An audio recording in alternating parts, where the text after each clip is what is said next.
All right, welcome everybody. This is How Does Halacha Function Part 3. We are going to go through Hilchot Mamrim, Laws of Rebellious Elders, Chapter 3. So let me share screen, share sound, in case we go over to YouTube or anything. Share. All right, everybody see Chapter 3 here? Yes, Yeah. Rabbi. How do I scroll? Why don't I see there it is. The down arrow usually would let me scroll. All right. Do we have a volunteer to read? Halacha 1.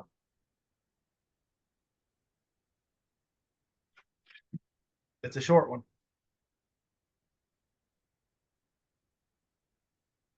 Are you able to read, Rosalind?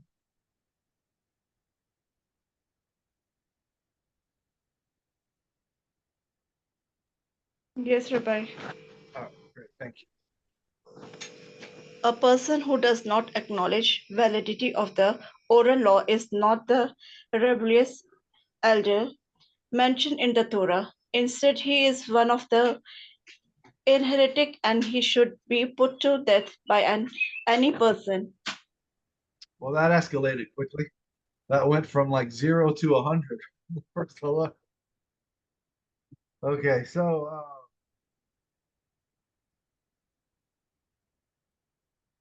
one of the heretics, and he should be put to death by any person.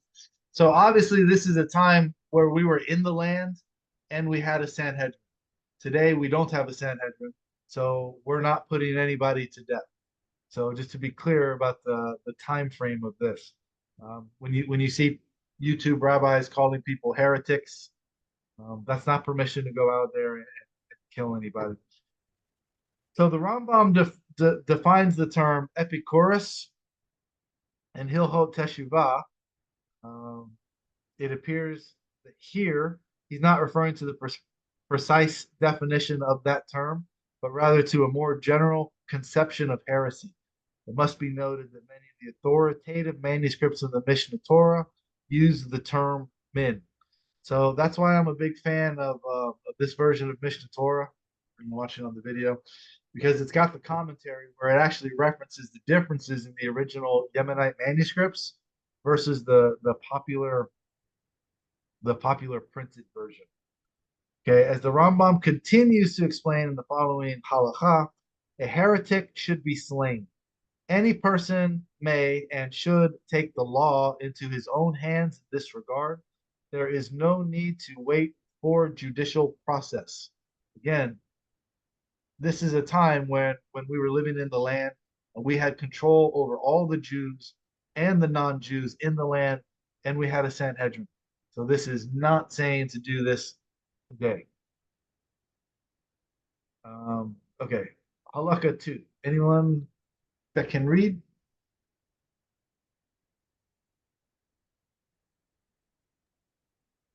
Yes, Rabbi. Yeah. Yeah, go ahead. Since it has become known that such a person denies the oral law, he may be punished into a pit and may not be helped out. He is like all he is like all the rest of the heretic who says that the Torah is not divine in origin. Though those who inform on their fellow Jew and the apostates, all of these are not considered as members of the Jewish people. There is no need for witnesses, a warning, or judges for them to be executed. Instead, whoever kills them performs a great mitzvah and removes an out obstacles from people at large. Great. So look how it starts out saying he may be pushed into a pit and not helped out. So again, we won't be doing these things to people today, but the term heretic gets thrown around today where, oh, this person disagrees with me, so they call him a heretic. And this is really what you're saying about the person is you deserve to be If I came across a pit, you were in there, I wouldn't help you out of it. We wouldn't extend your life because you're teaching something different than what I believe.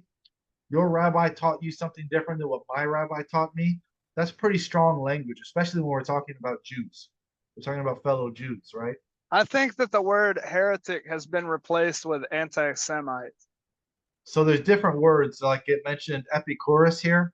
The other Rabbi Yosef, he told me that it comes from, I forget, it's a Greek guy that was named similar to Epicurus, where he basically just wanted to do whatever he wanted. There was like no rules, no standards, which is different than Kofar, which is like a non-believer.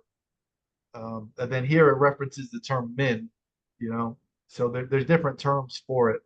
But here we're speaking about Jewish people here. This is, you know, the teaching something, especially if there's a source for it. You know, you may have received this tradition from your rabbi, you poskin like this off the Talmud, but this guy, he's referencing a different opinion from the Talmud. So all of a sudden he's a heretic.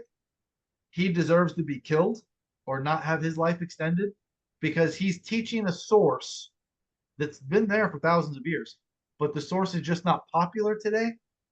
I don't think these people think these things through. I think the term heretic is thrown around way too much today. So this is the strong language that it describes to use these people. And again, this is not a time that we're in today. They say the Torah is not divine in origin. Those who inform on fellow Jews and apostate. Okay, those who inform on fellow Jews. There have been communities that have been caught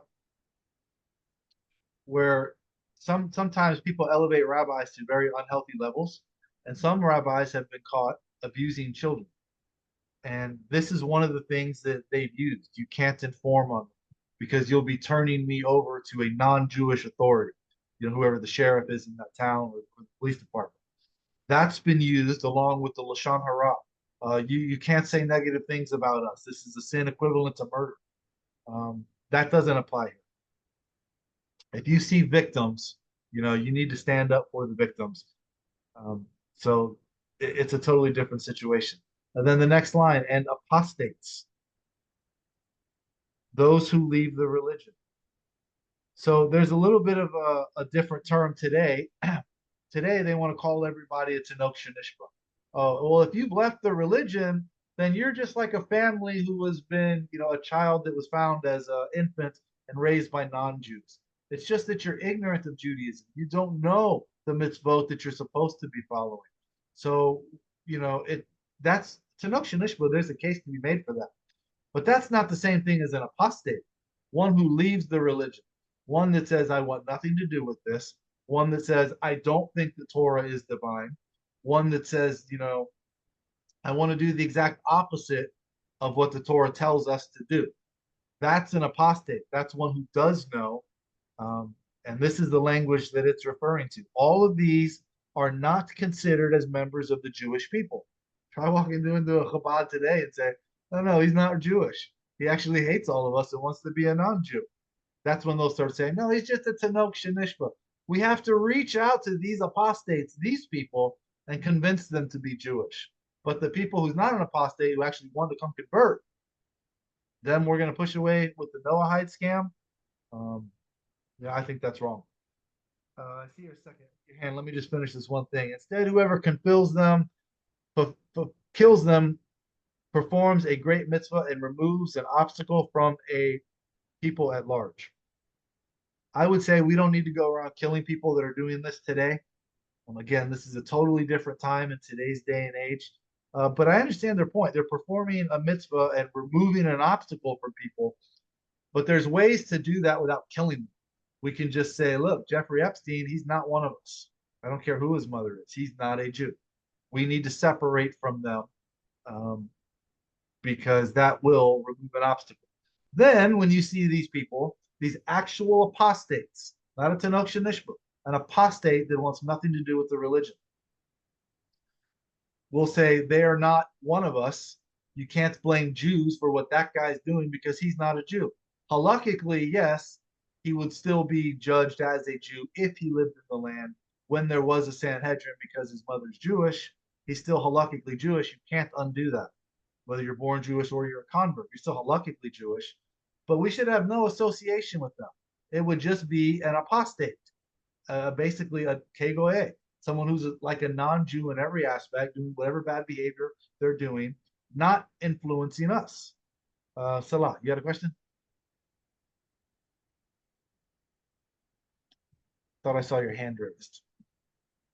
Maybe I answered it in the right. Okay. All right. So, does that make sense? All right. Halacha 3. Can anyone read this one?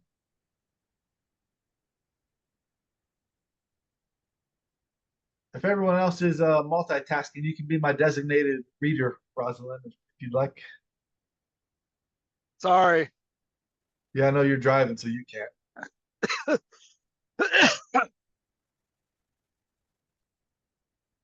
All right. It's kind of a long one, so I guess I'll read it since I'm having more volunteers. Okay. To whom does the above apply? To a person who denied the oral law consciously, according to his perception of things.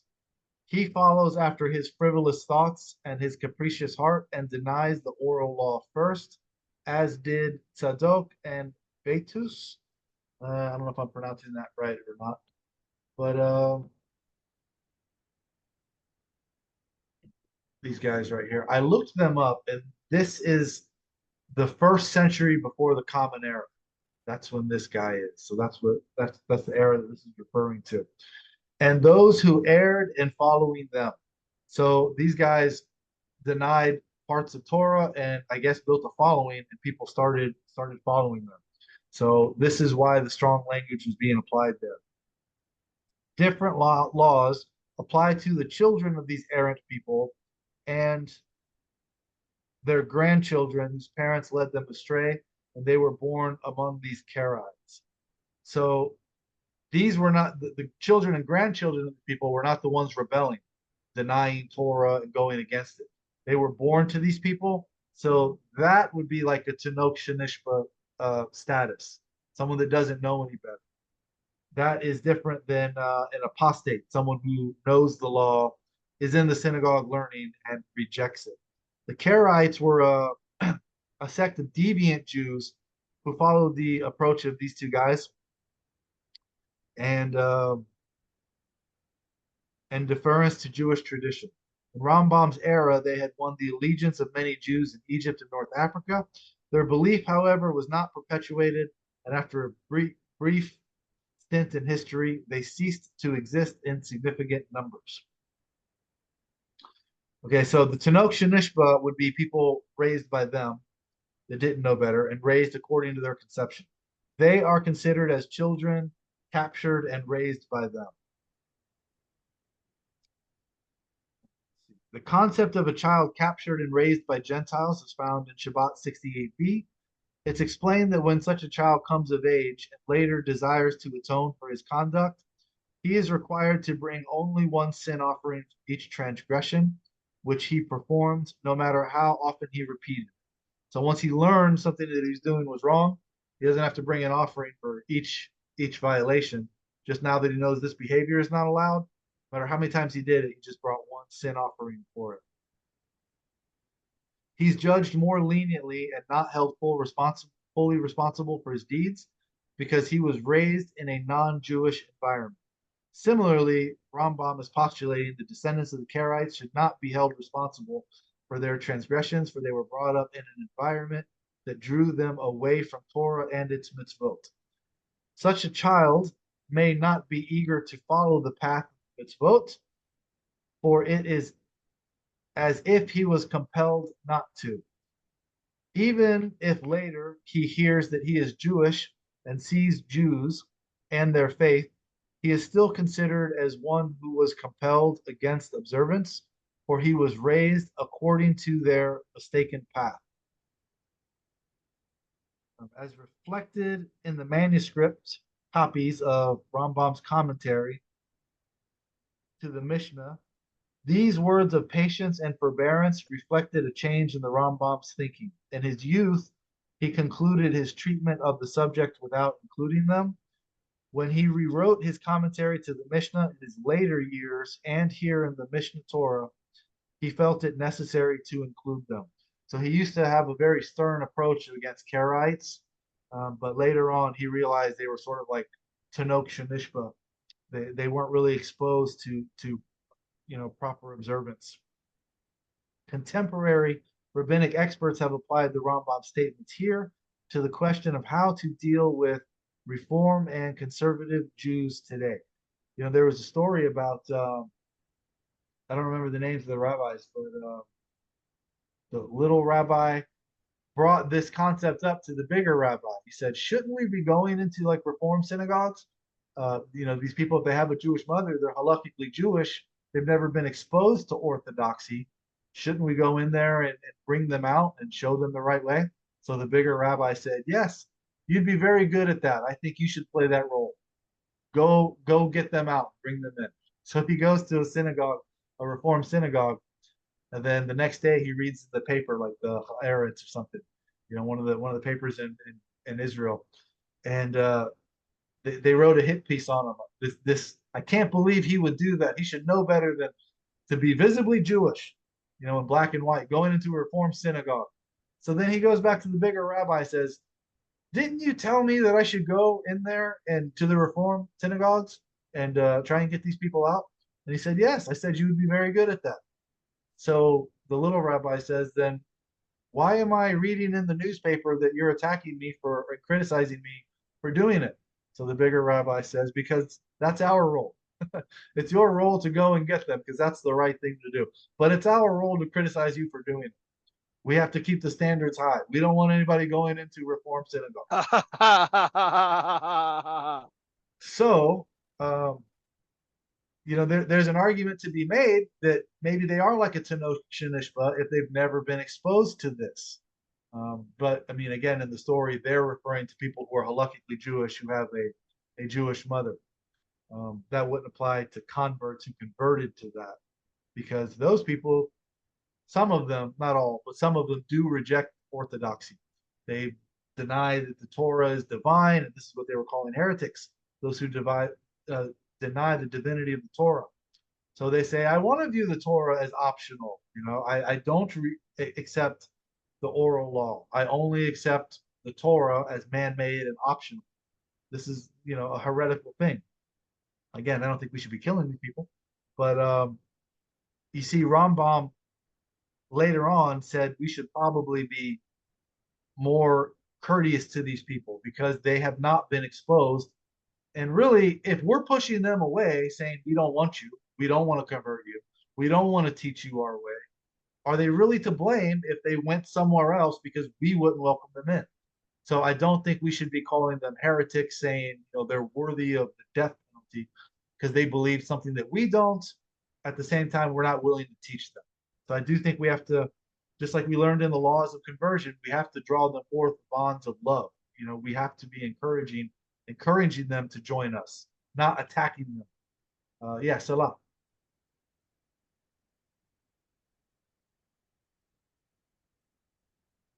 Okay. Sorry, I was broke down on the side of the road. I apologize. So for clarification, I guess two questions. One, would therefore, and I think you answered it, but just for clarity, would someone that was Jewish who left and become an atheist, would they there in turn be an apostate?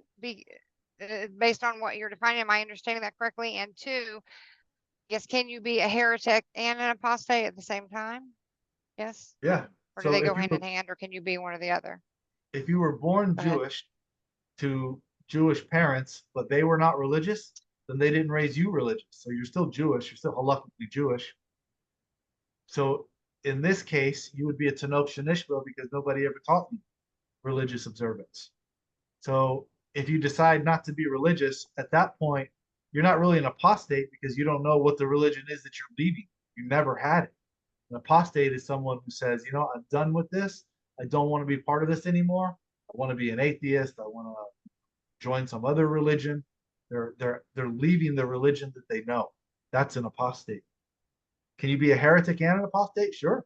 Anyone that rebels against the Amidah has 18 blessings, right? There's actually a 19th one. It's a prayer for the downfall of the apostates. So when you bring this up, they usually want to sugarcoat it and say, no. It's not just someone who left the religion. They're an apostate, but yet today we view them as Tanokh Mishpah. We view everybody as a Tanokh Mishpah because we're in exile. You can't expect them to know the religion. So we don't want to call anyone an apostate. So when you say, well, it's here in the Shemona Esrei, why is it here? So then they'll usually say, well, these are those who left the religion. Okay, bad enough. But then they speak proactively against us. They try and get others to also leave the religion. These groups are on Facebook, people who were raised Orthodox, who left the religion, and now they make fun of those who are still religious, and they point out, things that they say they've been duped into believing this and that. So this is who that was referring to. It's also taught that blessing in the Amidah was for Christians, that those were the heretics that left Judaism and started a new religion. Well, yeah, those are apostates, and they're now teaching something that's against what the Torah is and what we've always believed from the time of Moses. So yeah, you can be an apostate and a heretic for sure. Does that make sense? Okay, so this applies to those who we mentioned who follow the erroneous Karaite path of their ancestors. Therefore, it's appropriate to motivate them to repent and draw them to the power of Torah with words of peace, which is what we should be doing to everybody, bringing them to Torah with words of peace. So again, it's stressing that the children of these Karaites, they don't know better because they were raised by their rebellious ancestors who left the religion and started a new religion which denies the moral law. Their children are the Tanokh Shanishba of today because they didn't actively leave it. They were raised that way, so they don't know any better.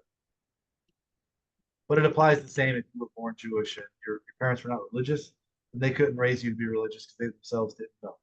Okay, any readers? Or am I going to have to do the whole chapter? All right, that's what it takes.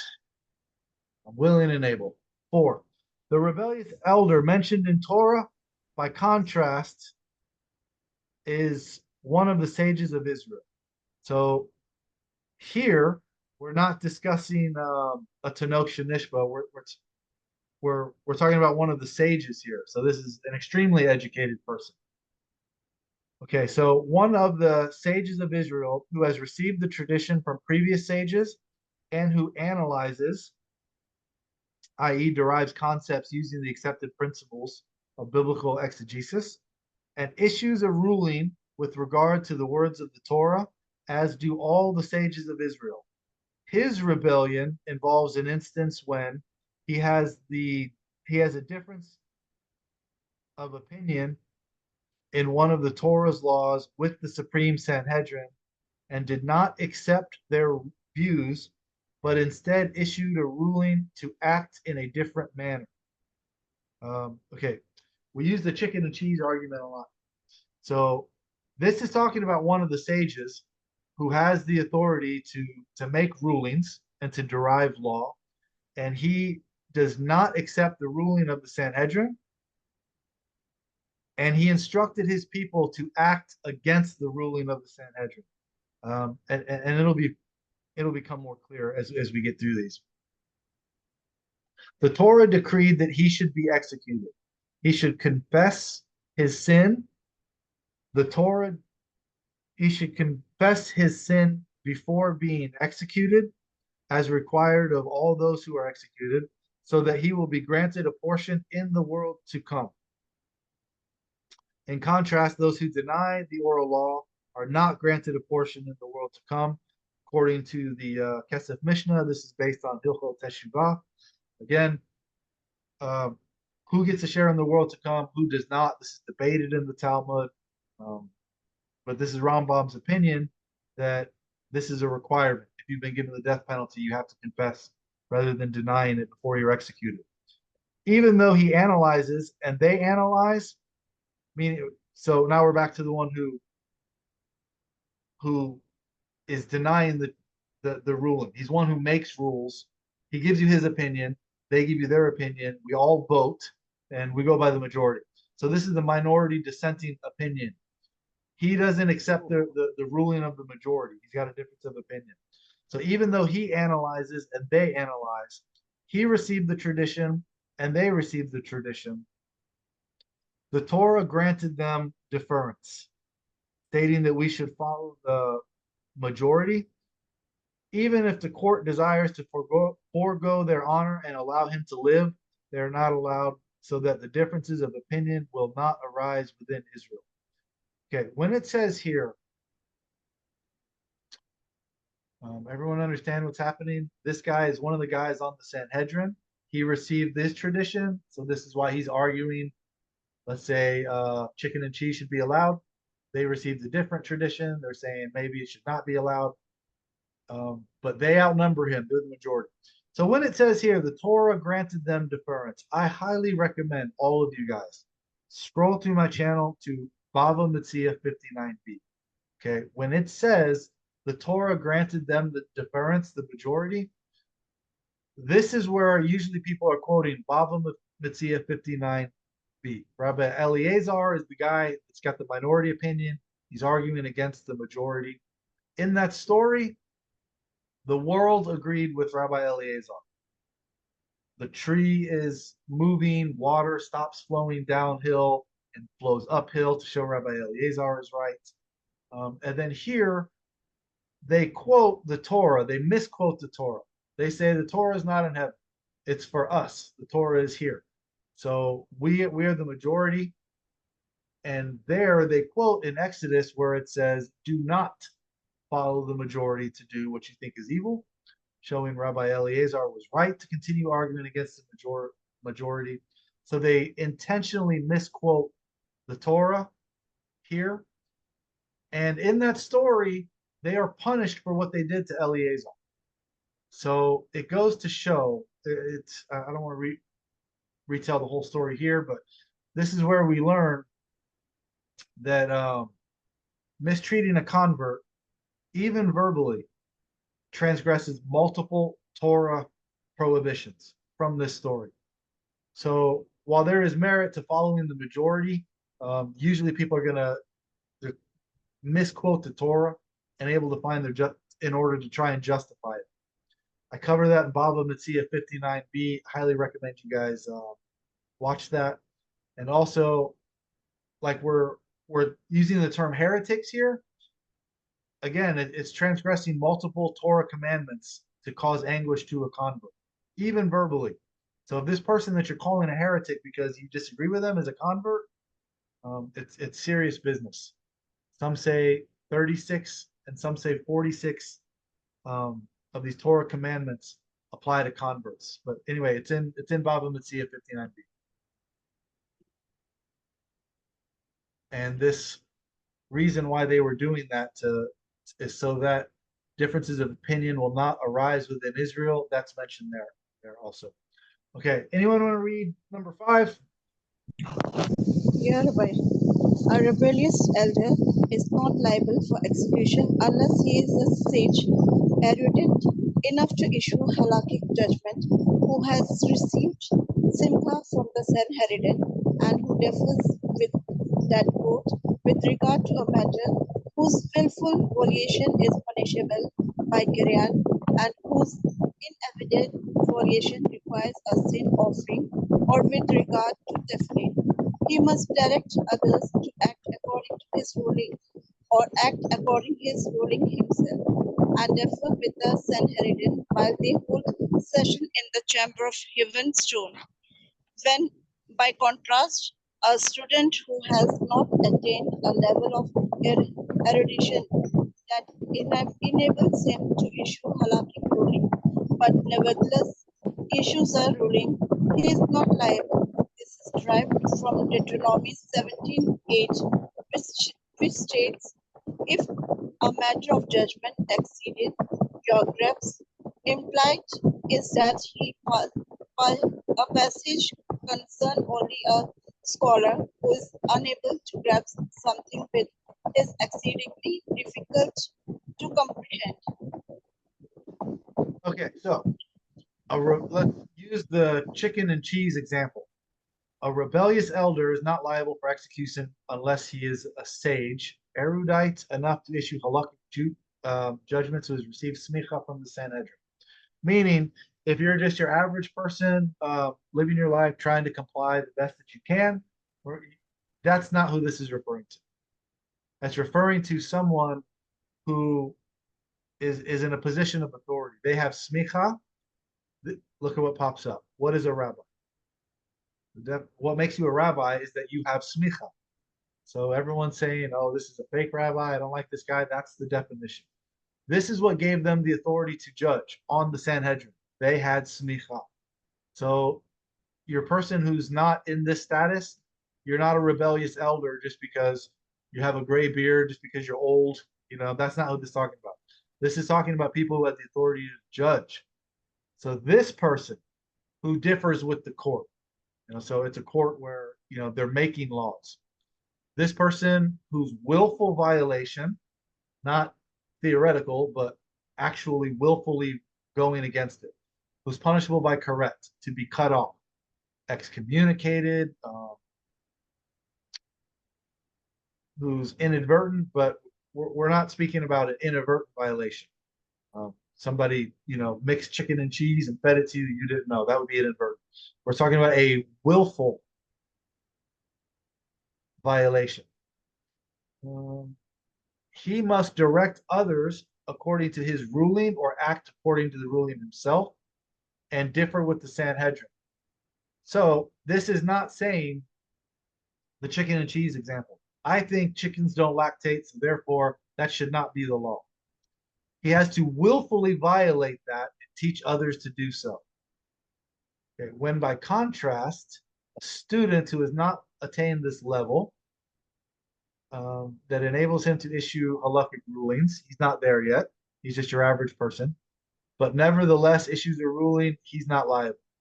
This is derived if the matter exceeds your grasp. Implied is that the passage concerns only a scholar. So this is justifying what we said here. We're talking about one of the sages with smicha, one of the ones that has the authority to judge. Make sense to everybody? And it's going to continue to expound on this specific. Okay, number 6.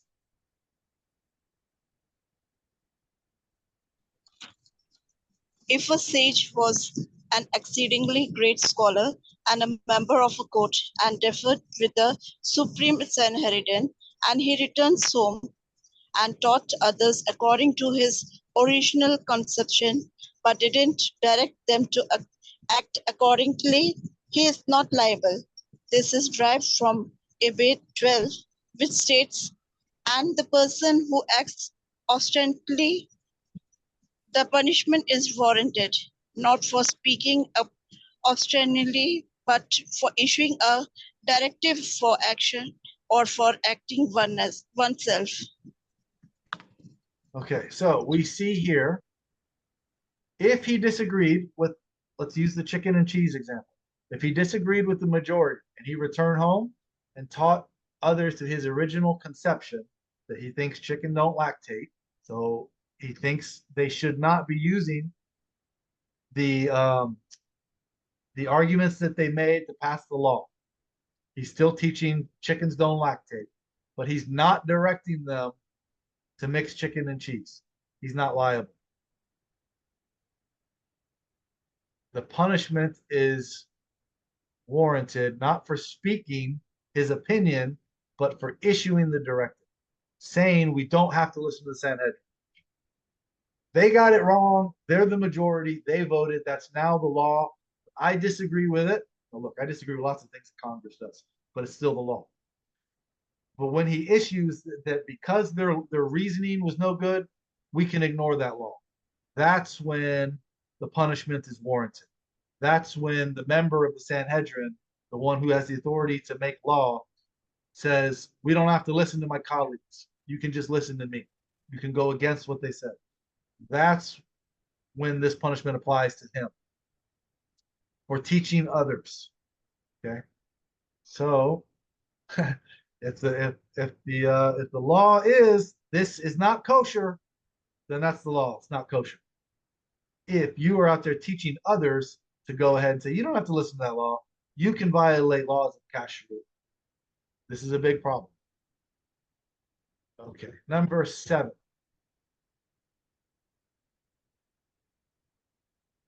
Why do I have 7 in my book? I go from 6 to 8. If he founds the Supreme Sanhedrin outside their place and rebelled against their ruling, he is not liable. This is derived from Abate 8, which states, "And you shall arise and ascend to that place." Implied is that the place is the cause of for capital punishment. All of the individuals mentioned above who are not executed and anyone who acts in a similar manner, although they are not liable for execution, the Supreme Sanhedrin should place them under a ban of ostracism, separates them from the community, subject them to corporal punishment, and prevent them from teaching their interpretation of the matters. Okay, this is so weird. My book has that as Halacha 6, and then it goes to Halacha 8. So it's numbered differently in the book. Okay, so if they came out and they saw you teaching your community to put cheese on chicken, um,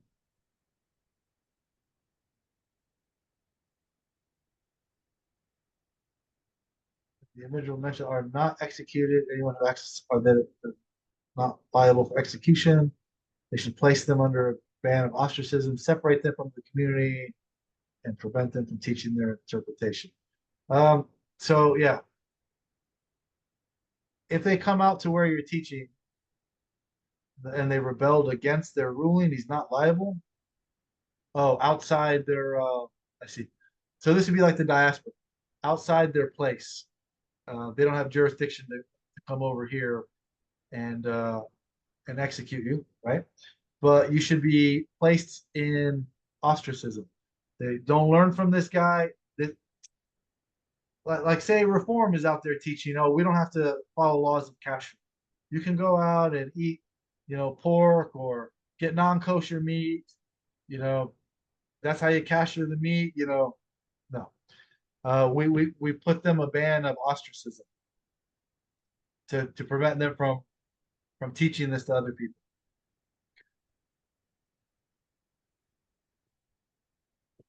How is the law applying to a rebellious educator adjudicated?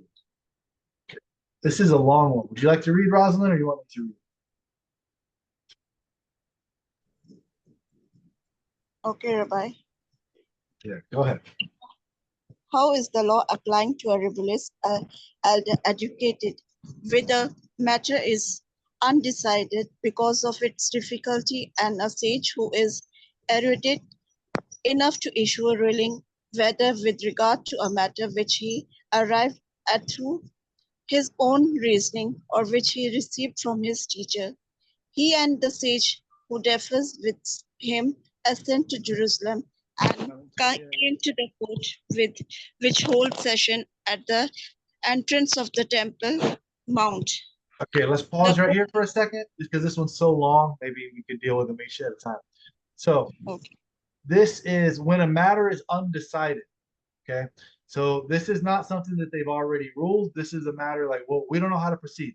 Should we do it this way? Should we do it that way? Whether they're arguing because this is my tradition or because this makes sense now.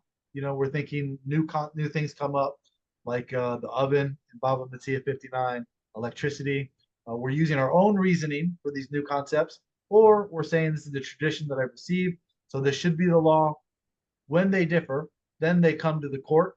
This is the Sanhedrin on the Temple Mount to get a ruling. So it's sort of like we don't know how to proceed, so let's go up the ladder, up the chain, and then we get here to the Sanhedrin, and then this is what happens when they get there. Go ahead. The court tells them, this is their law. If the elder listen and accept the ruling, it is desirable. If not, they all go to the court, which holds session at the entrance to the temple courtyard. They also say, "This is the law." If the elder listen and accept their ruling, they go their way. If not, they all go to the Supreme Sanhedrin in the chamber of heaven stone, from which the Torah emanates to the entire Jewish people, as Deuteronomy 17:10 states. From that place which God has chosen, the Supreme Sanhedrin tell them, "This is the law," and they all depart. Okay, so each time they go up to a court, they go to the, there's local courts. The Sanhedrin was not the only one. There was lower courts. So then the desire, if when the court tells them this is the law, if they accept, okay, good, the matter is solved. We're done. We can move on to the next issue. If not, then they go to the next court. And if they say this is the law, okay, now we're done. It's when they can't find the law, they just keep appealing up and up and up until they get to the Supreme Hedron. This is like the Supreme Court. This is the highest court in the land. Once they rule something, you can't continue to appeal upwards. Even if you don't like what they say, there's nowhere else to go. This is the final ruling from the Sanhedrin. And when they say this is the law, they all depart. That's it. There's nowhere else to go. All right, so let's see what happens after the Supreme Sanhedrin has said this matter that you brought all the way through the court system to us, the top of the totem pole, we've decided. Now let's see what happens after they've got their ruling. Go ahead. If the elder returns to his city and continues to interpret the law as he did previously, and teaches this interpretation to others, he is not liable. If he gave one second, pause right there. All right, so chicken and cheese example. He says, you know what? I don't like what the Sanhedrin said. They ruled that we can't do it. Can't mix chicken and dairy. I don't like the logic that they used. I'm convinced chickens don't lactate, but they said we can't do it. That's the final law that they gave here. So if he comes back and teaches his interpretations to others, he's not liable. Why? Because he didn't tell them to do it. He didn't tell them to start doing it. He just says, I don't like the ruling. I gave my impression. They gave their logic. The Sanhedrin decided with them. The Sanhedrin said, I'm the one that doesn't make sense. They ruled with them and said we can't mix it. He's not liable because he's just giving you his opinion, which he's held from the beginning. You're not punished because of your opinion. You had a right to have that opinion. And even when they rule against you, you don't have to change your opinion. You can still think the same thing you thought before. So you're not liable here because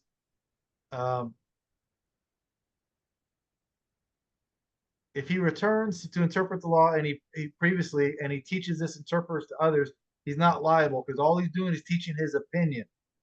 Now here is where it's going to change. Go ahead, Rosalind. If he gave a directive for action or acted according to his conception himself, he is liable for execution. Okay, there, you see the difference? There, he's not just telling you theoretically, I think we should be allowed. I disagree with them ruling on the other guy's, logic that it should be prohibited to mix them. Here, he's actually telling them, go ahead and do it. Or he's doing it himself. There's action involved. Now we're not just discussing our opinion on theoretically should it be. They've already issued the ruling, can't mix them, and now he's teaching them to go ahead and do it. He's acting according, or he's giving a directive for them to do it. You see the difference? Yeah. Okay, so the difference, you can still disagree. You're not punishment for having a difference of opinion. You're punished for how you act, the actions, and teaching others to do so. Okay, go ahead. There is no need for a warning. Even if he offers a rational to explain his conduct, we don't hide him. Instead, heed him. Yeah, we don't listen. Yeah. Instead, once witnesses come and testify that he acted according to his own directive or that he directed other to perform a deed, we, sent, we sentence him to death in his local court. We take hold of him and bring him from that place to Jerusalem, for we don't execute him in the presence of his local court, nor in the presence of the Supreme Sanhedrin who left Jerusalem, but instead bring him to the Supreme Court Sanhedrin in Jerusalem until the next pilgrimage festival. He is kept under watch. During the pilgrimage festival, he is executed by strangulated as implied by Abed 13, and all Israel shall hear and become fearful. This indicates that his execution must be announced. Okay.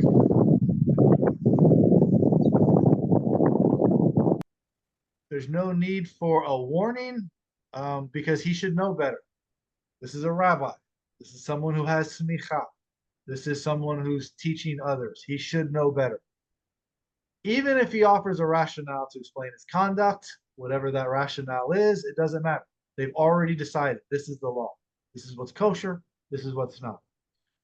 We don't heed him. Instead, once people testify that he's doing this, he's acting to his own directive, or that he's directed others to perform a deed. Okay. Not only the chicken and cheese example. Here, when it says we have witnesses, that means two people came and testified. Hey, this rabbi's doing this. This rabbi is teaching others to do this. So how much more so if you're teaching people as a rabbi, converts, to go out there and do things that are not kosher? And you're publicly, you don't even need witnesses. You're out there publicly teaching people to violate things that are 100% not kosher from the Torah. I I think I know of a rabbi that's actually doing that. There are some that do that, and we don't need to call them out. We know who. But all right. But they're teaching others to do so. When here we see all you need is two witnesses, and people talk. Okay, we sentence him to death in his local court. Remember when we said earlier up here, not the person who's just living their life that got it wrong. They're not executed. This is a person of authority. This is a person who has the authority to judge, who's now going against the ruling and say, no, I don't have to listen to them. I'm not beholden to them. I have smicha. I'm a rabbi. I can interpret law how I want. Okay, if it's on something that's not decided on. But once they decide this is the law, and you want to rebel against it and say, no, I'm not bound to listen to them. I can interpret it however I want, and I can teach others to do things that have already been decided. It's already been ruled on by the Sanhedrin. Not some modern day rabbi that says, I poskin electricity like this. I poskin the kittel like this. These modern day minhagim. This is the difference between minhagim, which we can create new things, because the Sanhedrin didn't prohibit us from creating minhagim. But your minhag cannot go against the halacha that the Sanhedrin already ruled into law. Now that I think about it, I know of a few rabbis that are doing things like that. Right, but remember what we were saying about. I know. All right. So that's one point. Now we're going to move on to a new point in this paragraph. We take hold of him and bring him to the place of Jerusalem, for we do not execute him in the presence of the local court, which you could. Why not? Nor in the presence of the Supreme Sanhedrin who left Jerusalem to go and get him. Instead, we bring him to the Sanhedrin in Jerusalem. We bring him all the way back to Jerusalem. Why?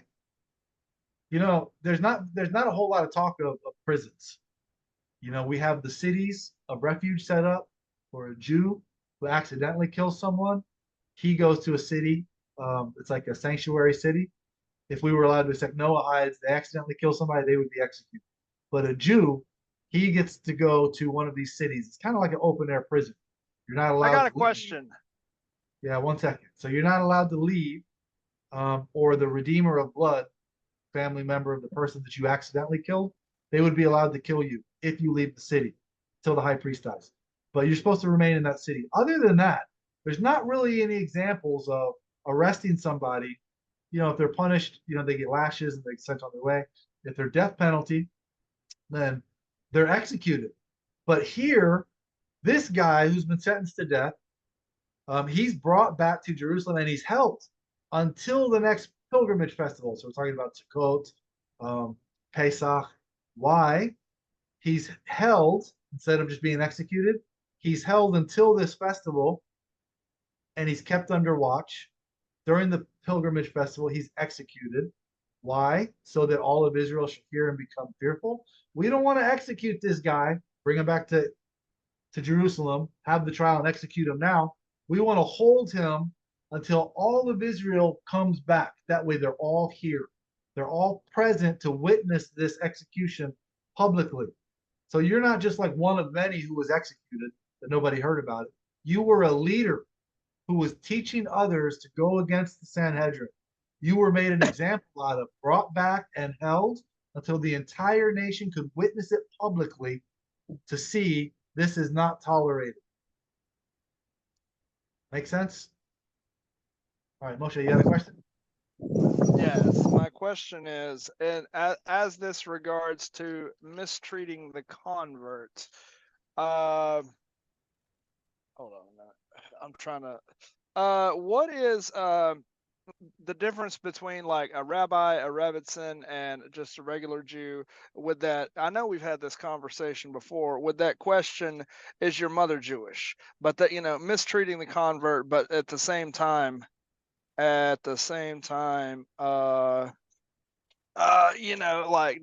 they getting around it somehow, reminding somebody that that they're a convert. These questions that are so off topic.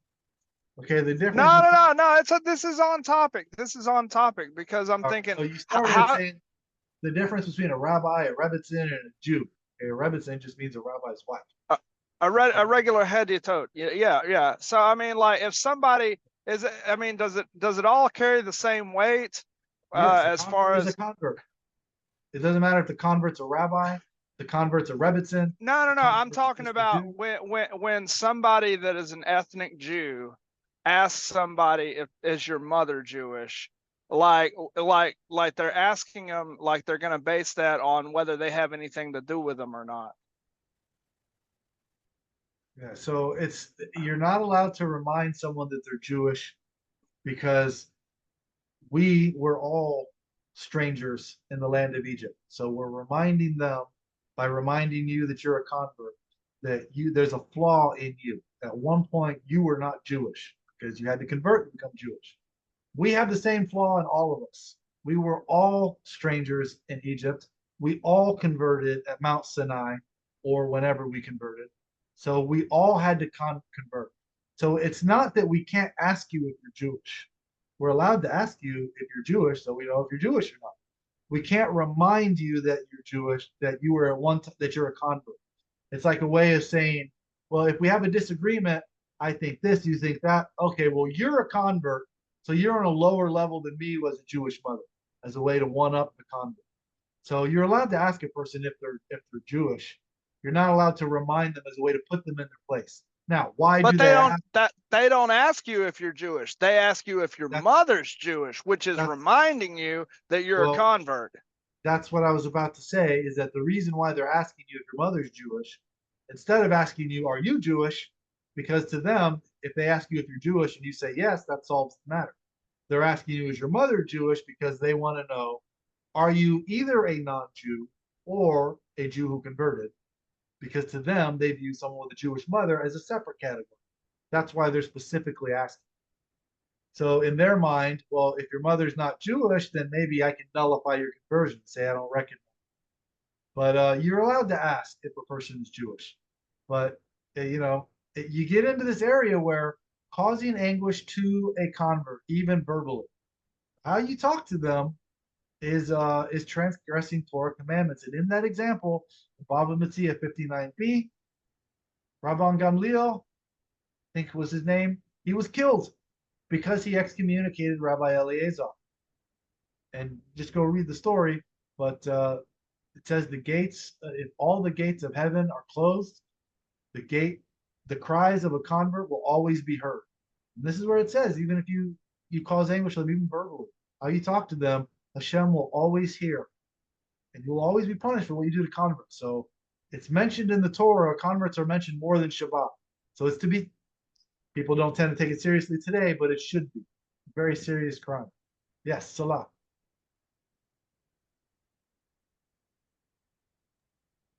So, and I may know the answer to this as well. So, by that same, I guess in that same vein, if we're in a conversation and I bring up, say, well, I'm a convert, or I mean, if is there anything like once we're converted, I mean, where's that fine line of being upfront and honest versus even reminding ourselves like, oh, I'm Jewish, or if I bring it up at a certain point, does that same kind of, hey, that's not really necessary, you shouldn't be doing that, where does that apply to us ourselves so that we aren't walking around feeling like, well, Oh, you're saying you want to be able to walk in and say, all right, everybody, convert has entered the room. You better be careful how you treat me. right, or Don't just or worry. just you're right, I mean, you know what I mean, or just when you have a conversation and I some people, and I get weird, like, well, do I need to tell them I'm a convert? Do I do I own my Jewishness because I understand this? And then if you do, be like, well, I am a convert. I mean, does that, I mean, wouldn't that be in some way also applicable to ourselves? Yeah, don't worry. If we're the one causing the grief upon ourselves by behaving that way, or no? So what happens is in Assyria chapter 12, Halacha 17, I think it is. So there is no difference between the convert and the native born. We're the same. We're equal. And then the commentary on that says with regards to religious observance, there's no difference. So you have the right to expect to be treated equal. Now what happens is that we're not. We're treated as second-class citizens, and that's what needs to change. So what converts tend to do is they're ashamed that they're converted. They're embarrassed. They don't want anyone to know that they're a convert. They want to pretend like they were born Jewish so that they'll be treated equally. And that's what needs to change. You have every right to expect as a convert to be treated equally. And so you should demand that you do be treated equally. So I don't think it's anything to be ashamed of. I mean, we chose this. If you were born Jewish, you didn't choose anything. You were literally just a product because your dad had sex with that woman, the Jewish woman, instead of that non-Jewish woman. You did nothing to choose to be Jewish. And as from the time you're born, even though you're halakhically Jewish, which just means you would be punished for violating Shabbat if you lived in the land of Israel during a time when there was a Sanhedrin, you would be punished for violating Shabbat. So in some ways, you could be punished for who your father chose to be with. But if you're halakhically Jewish because you have a Jewish mother, this does not mean you chose to enter into a covenant with God. This does not mean you chose to keep the commandments. There's lots of people that have a Jewish mother that Hashem is very ashamed of because of their behavior. So just being born Jewish doesn't make you special to God. What makes you special is that you keep his commandments or do the best you can attempting to. This applies equally to native borns as well as converts. That's what makes you special. You will be my Am Segulah, my treasured nation, if you keep my commandments. Meaning, if you were born Jewish and you keep my commandments, you'll be special to God. If you choose to convert and keep my commandments, you'll be special to God. You're not special to God if you're born Jewish and you don't want anything to do with his commandments. You're not special to God if you convert and then say, oh, I'm in. Now I don't have to keep any of the commandments. What makes you special to God is that you keep the agreement with him. That's what he cares about. That's why he begs you in Torah, choose life so that things will be good for you by keeping the commandments, not by being born Jewish or converting and then not keeping commandments. That's what the covenant is. That's the standard that pleases him, keeping commandments. This is why it's a really stupid thing to do to say, well, we have a standard that pleases God, but for you, the non-Jew, you should be subpar. You should only keep 7 laws. It makes no sense. Thank All you, right, Rabbi. you're welcome. We still got one more paragraph to go. Still with us, Rosalind? Yes, Rabbi. There are four transgressors whose execution must be announced publicly: a rebellious elder, lying witnesses, a person who entices others to worship idols, and a wayward and rebellious son. For with regard to all of them, the Torah states, so that they will hear and become afraid. Okay, so there's the reason why this is such strong language.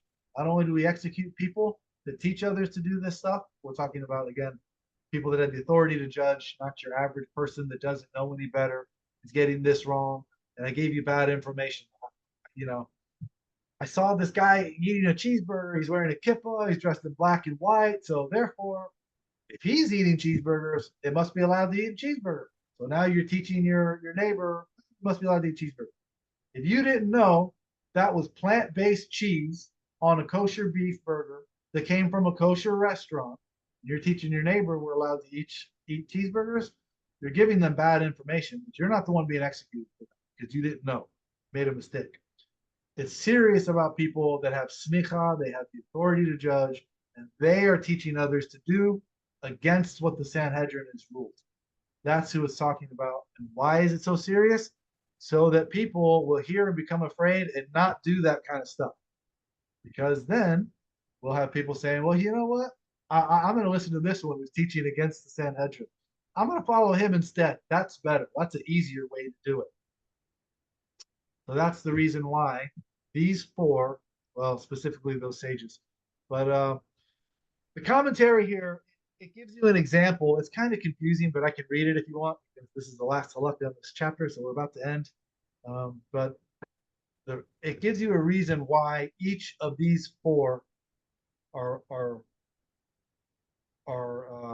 executed and taken so seriously, because we don't want anyone to come and give a leniency to apply to this. I guess since I butchered that, let me just go ahead and read it. The Radbaz explains the execution of these four individuals is announced publicly because in each instance, each of these four separate cases, there is a rationale that might lead one to think that the transgression is not so severe. So we can apply a separate rationale to each of these separate cases.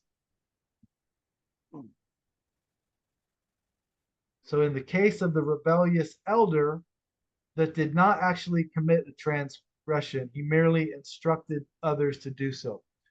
So to say, if we're going to execute this rabbi, we're teaching people to eat chicken and cheese sandwiches.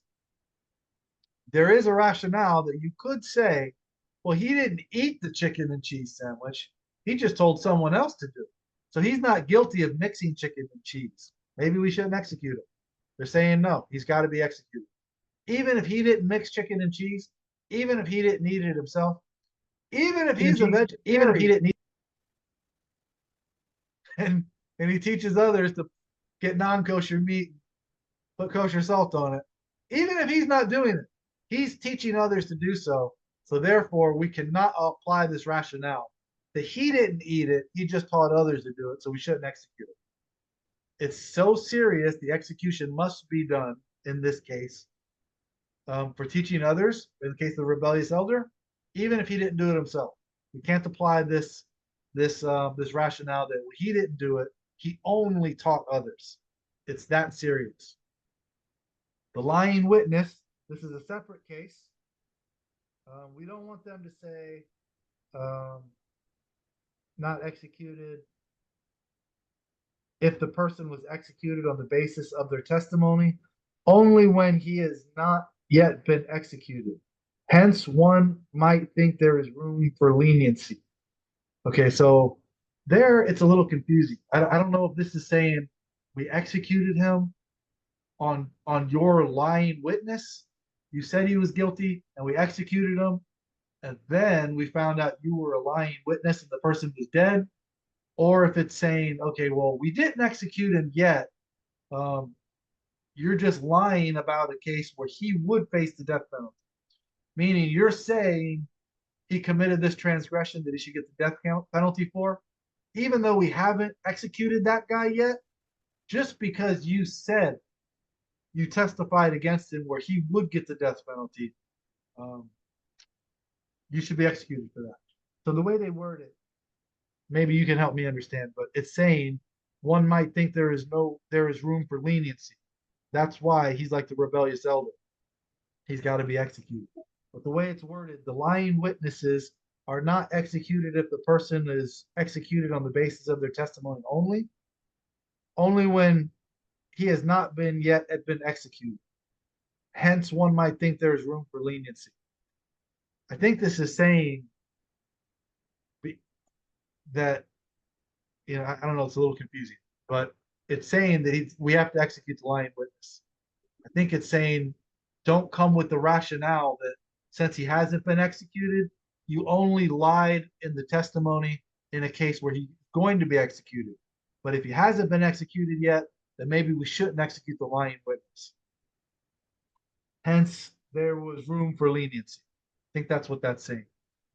A person who entices others to worship idols, that's the third case.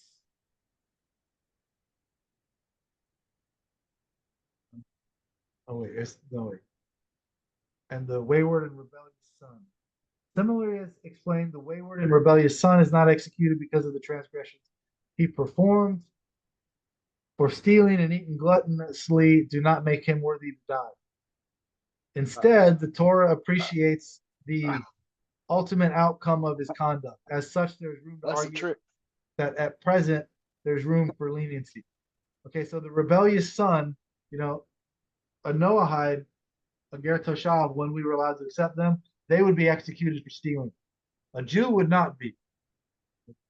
The punishment for stealing is not death for a Jew. So why the rebellious son? Why is he executed? Not for stealing, but because the Torah says we have to execute the rebellious son. And this is more instituted towards when you get into the Halacha on this, about one who strikes his father. That's when he gets executed, but not for stealing. And worshiping idols, this should be mentioned here. A person who entices others to idol worship can argue that he himself did not commit the transgression. Hence, to make people aware that these transgressions are indeed severe, a public announcement is made. So the rationale for the leniency on this, if you don't apply, is that this guy's got to be executed. The rationale for the leniency would be, well, he didn't worship idols. He just told others that it's okay to, so they did it. So let's be lenient on this guy. This is saying no. This is one of the four that you cannot have leniency on. The execution must be announced publicly. Even if he didn't worship the idols, he told others to go do it. So we can't have the leniency. So it's a little confusing how it's explained, but these are the four cases where we cannot apply leniencies. And then the commentary gives you an example of how you could apply leniency to say that we can't go down this path of allowing rationales to be lenient on these four. These are the four examples where there's no exception. These four must be executed. And that concludes chapter 3. Any questions on this chapter? Okay, then we'll stop the recording and continue next week with chapter 4. Stop share, stop recording. Again, everybody still watching. Scroll, find Bava Metzia 59b, familiarize with that self, with that, and you'll thank me later because you will hear rabbis giving you an incorrect interpretation of it. So you want to at least arm yourself with both versions. So Bava Metzia 59b, highly recommend.